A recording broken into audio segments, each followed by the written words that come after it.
kids, welcome to grade 10 geography class. In today's class we are going to discuss chapter number 4 agriculture, and today's session will be session number 2.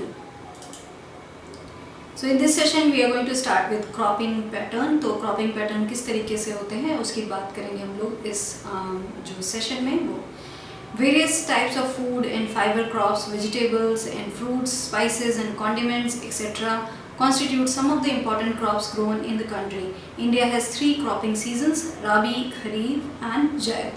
तो बहुत सारी चीज़ें हैं जो उनकी farming की जाती है इंडिया में। बहुत टाइप ऑफ फूड हैं, फाइबर हैं, उनकी जो फार्मिंग है वो होती है, वेजिटेबल हैं, फ्रूट्स हैं। तो जितना भी आप देखते हैं आपके जो लोकल मार्केट में जो कुछ भी मिलता है, वेजिटेबल मार्केट है, फ्रूट्स में जो मिलता है, लोकली जो ग्रोन होता है, वो सारी चीज़ें फार्मिंग की जाती है उसकी जो आपका लोकल एरिया है वहाँ पे।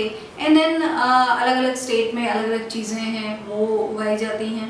बहुत सारे स्पाइसेस हैं वो होते हैं, जो सारे स्पाइसेस बच्चों आप लोगों ने घर में देखे होंगे, सारे स्पाइसेस यहाँ होते हैं। एंड कॉन्डिमेंट्स हैं। तो बहुत सारी चीज़ें हैं जिनकी फार्मिंग है वो होती है।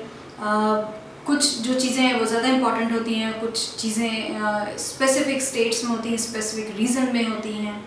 इंडिया में जो 3 क्रॉपिंग सीजन है वो हैं राबी, खरीफ और ज़ैद। तो इनको ये 3 जो सीज़न हैं वो क्रॉपिंग सीज़न है इंडिया के। Now we'll start with Rabi जो crop है उससे।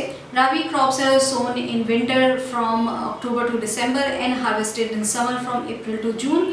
Some of the important Rabi crops are wheat, barley, peas, gram and mustard. तो जो सारी crops हैं सीज़न उनका अलग अलग है, अलग अलग टाइम में उनको उगाया जाता है।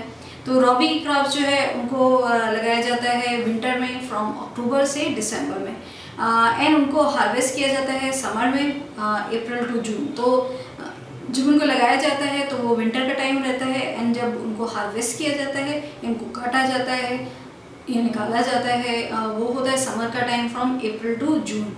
तो इतना टाइम लगता है जो भी क्रॉप लगाई जाती हैं उनको जब से लगाया जाता है तब से बड़े होने में। It takes that much time from winter to summer. तो सम ऑफ द इम्पॉर्टेंट जो रबी क्रॉप्स हैं उसमें वीट है, बार्ले है, जो पीस होती हैं वो हैं, चने हैं वो हैं, एंड मस्टर्ड है। जो मस्टर्ड ऑयल आप यूज़ करते हैं मोस्टली घरों में वो मस्टर्ड है। तो ये सारी जो क्रॉप हैं वो रबी की क्रॉप में लगाए जाते हैं। States from the north and northwestern parts such as Punjab, Haryana, Himachal Pradesh, Jammu and Kashmir, Uttaranchal and Uttar Pradesh are important for the production of wheat and other rabi crops. तो जो state हैं from north से north western जो parts हैं उसमें Punjab, Haryana, Himachal Pradesh, Jammu and Kashmir, Uttaranchal and Uttar Pradesh, ये सारे जो हैं वो इम्पॉर्टेंट प्रोडक्शन के लिए हैं वीट के एंड अदर जो राबी क्रॉप्स है। तो वीट बहुत बड़ा एक उसका बहुत ज़्यादा यूज़ होता है हमारे यहाँ, तो दैट इज़ वाई बहुत इंपॉर्टेंट है उसका प्रोडक्शन। तो wheat and other rabi crops के लिए ये सारे जो स्टेट हैं from the north and north western parts वो सारे वहाँ पे यूज़ करते हैं। Now Kharif crops are grown with the onset of monsoon in different parts of the country, and these are harvested in September, October. Important crop grown during this season are paddy, maize, jowar, bajra, tur, moong, urad, cotton, jute, groundnut and soybean. तो now this is different. जो हम लोगों ने first wheat discussed about वो राबी की crop थी। तो राबी का अपना एक टाइम है कि कब वो लगाया जाएगा, कब उसको हार्वेस्ट किया जाएगा। इसी तरीके से अब हम देखते हैं कि खरीफ जो है, खरीफ की जो फसल होती है वो ग्रो होती है ऑन द ऑनसेट ऑफ जो मानसून है different parts of the country, and वो हार्वेस्ट होते हैं सितंबर एंड अक्टूबर में। तो जब मानसून शुरू होता है, ऑनसेट ऑफ मानसून होता है, तब ये लगाए जाते हैं जो खरीफ की क्रॉप है, और उसको हार्वेस्ट किया जाता है सितंबर अक्टूबर में।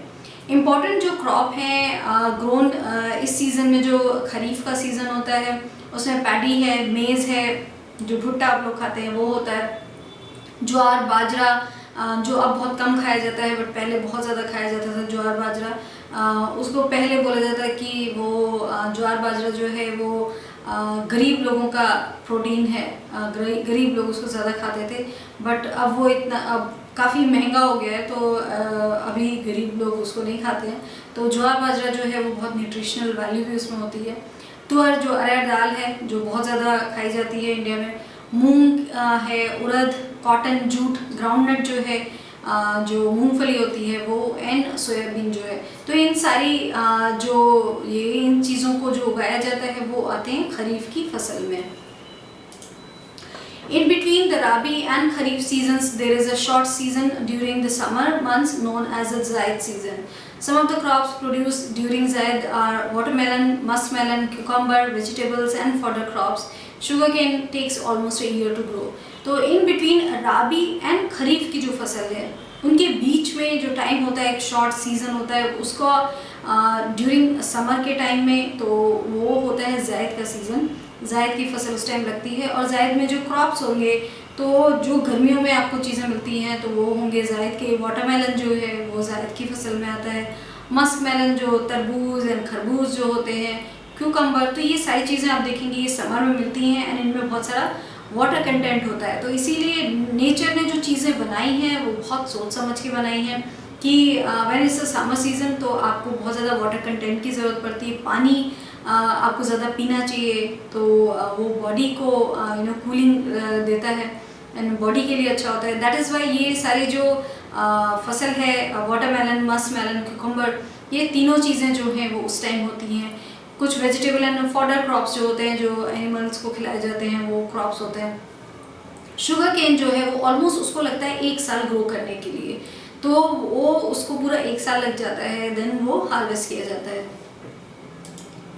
नाउ मेजर क्रॉप्स जो हैं वो variety of food and non food crops are grown in different parts of the country depending upon the variation in soil, climate and cultivation practices. तो बहुत सारी वैरायटी ऑफ फूड या फिर non food जो होते हैं उनको ग्रो किया जाता है और वो होता है different parts of the country में, और वो डिपेंड करता है कि वहाँ का सॉइल कैसा है। तो आप देखेंगे कोई भी एक चीज़ ले, इवन तुअर दाल जो बहुत ज़्यादा इंडिया में खाई जाती है, बट यू विल सी कि जिस जगह पे वो उगाई जाती है उसका बहुत इफेक्ट पड़ता है। So that is why the taste differs for even one particular, if you are taking the toor dal, the taste will differ completely अगर आप एक स्टेट का खा रहे हैं, एक रीजन का खा रहे हैं, and then if you go somewhere else वहाँ से आप तुअर दाल लेते हैं तो it will be completely different. तो जो सॉइल है, जो क्लाइमेट है, कल्टिवेशन प्रैक्टिसेस हैं, उन सब का बहुत सारा इफेक्ट पड़ता है इन सब चीज़ों पे।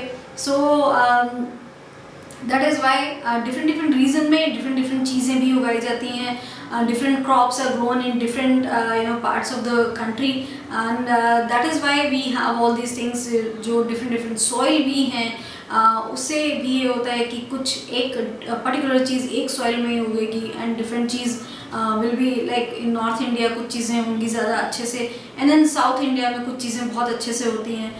तो वो वहाँ के लिए फेमस है क्योंकि साउथ इंडिया में कुछ चीज़ें बहुत डिफरेंट होती हैं जो नॉर्थ इंडिया में नहीं हो पाती है because of all these factors जो हैं, जो वेरिएशन इन सॉइल है, क्लाइमेट है एंड कल्टिवेशन प्रैक्टिसेस हैं।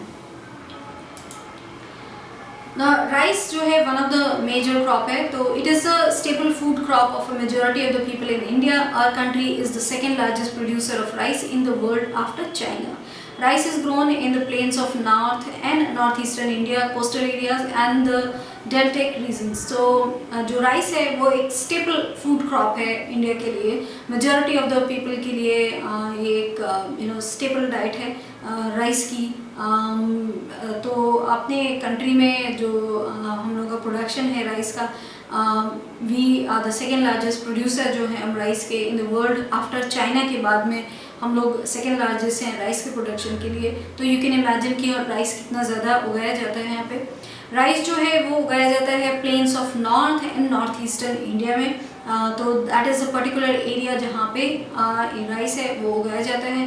कोस्टल एरियाज है एंड ऑल्सो डेल्टिक रीजन कुछ है वहाँ पे उगाया जाता है। Now wheat, this is also major crop. This is the second most important cereal crop. It is the main food crop in north and northwestern part of the country.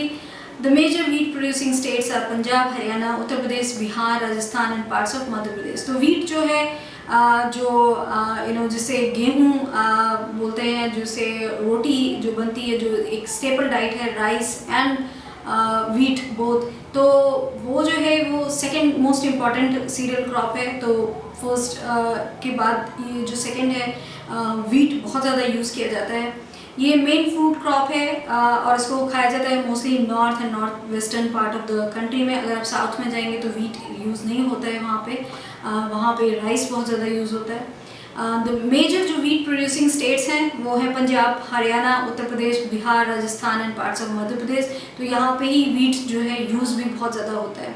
So in this part of the जो country है वहाँ पे wheat producing भी बहुत है वो, and that is how वो wheat को यूज़ भी बहुत करते हैं। Now millet, jowar, bajra and ragi are the important millet grown in India. Though these are known as coarse grain, they have very high nutritional value. Maharashtra is the second. Maharashtra is the largest producer of jowar, followed by Karnataka, Andhra Pradesh and Madhya Pradesh. तो जो millets हैं जिसमें ज्वार, बाजरा and रागी आते हैं वो बहुत important millet हैं जो इंडिया में ग्रो किए जाते हैं। दो इनको कोर्स ग्रेन्स हैं वो वीट की तरह नहीं है, बट इनकी जो न्यूट्रिशनल वैल्यू है इन तीनों की वो बहुत ज़्यादा है।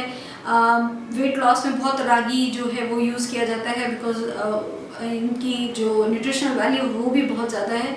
एंड ज्वार, बाजरा जो है वो बहुत पुराने टाइम से यूज़ करा जा रहा है। तो ये सारी जो ये तीन जो मिलेट्स हैं वो बहुत, उनमें न्यूट्रिशनल वैल्यू बहुत है, but they are consider coarse grain, तो इतना ज़्यादा अभी इंडिया में इनको यूज़ नहीं किया जाता है। Some part of the country में ज़्यादा यूज़ है।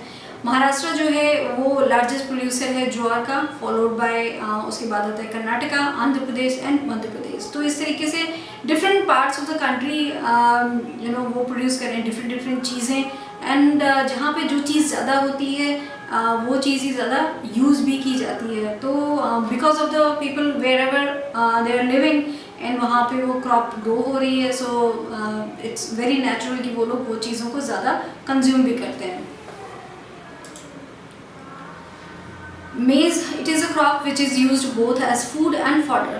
Major maize producing states are Karnataka, Uttar Pradesh, Bihar, Andhra Pradesh and Madhya Pradesh. जो मेज़ है विच इज़ भुट्टा, तो वो एक क्रॉप ऐसी है जो यूज़ की जाती है बोथ खाने में भी and as fodder for the animal के लिए, खाने के लिए भी यूज़ किया जाता है उसको। मेजर जो मेज़ प्रोड्यूसिंग स्टेट्स हैं वो हैं कर्नाटका, उत्तर प्रदेश, बिहार, आंध्र प्रदेश एंड मध्य प्रदेश। तो ये सारी स्टेट्स जो हैं वहाँ पे मेज़ का जो प्रोडक्शन है वो ज़्यादा होता है। Now pulses, India is the largest producer as well as the consumer of pulses in the world. Major pulses that are grown in India are tuar, urad, moong, masoor, peas and gram.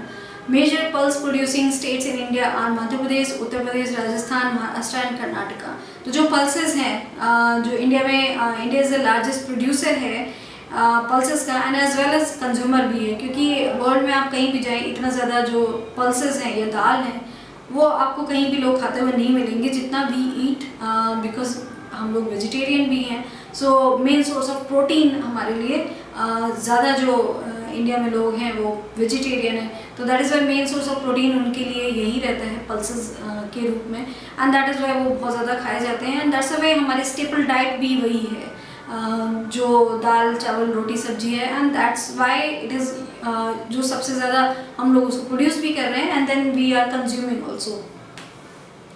Major जो pulses हैं जो grow करी जाती हैं India में वो है तुअर विच इज़ अरहर की दाल, उड़द, मूंग, मसूर, पीज एंड ग्राम। सो ये सारी जो चीज़ें हैं ये सारी जो क्रॉप हैं वो इंडिया में हैं and these are pulses.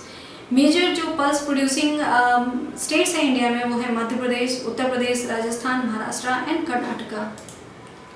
So this is all that we have discuss in this session about major crops कौन से हैं और जो मेजर राबी, खरीफ एंड जैद की फसलें होती हैं उसके बारे में हम लोगों ने इस सेशन में डिस्कस किया। So that's all for this session. Thank you.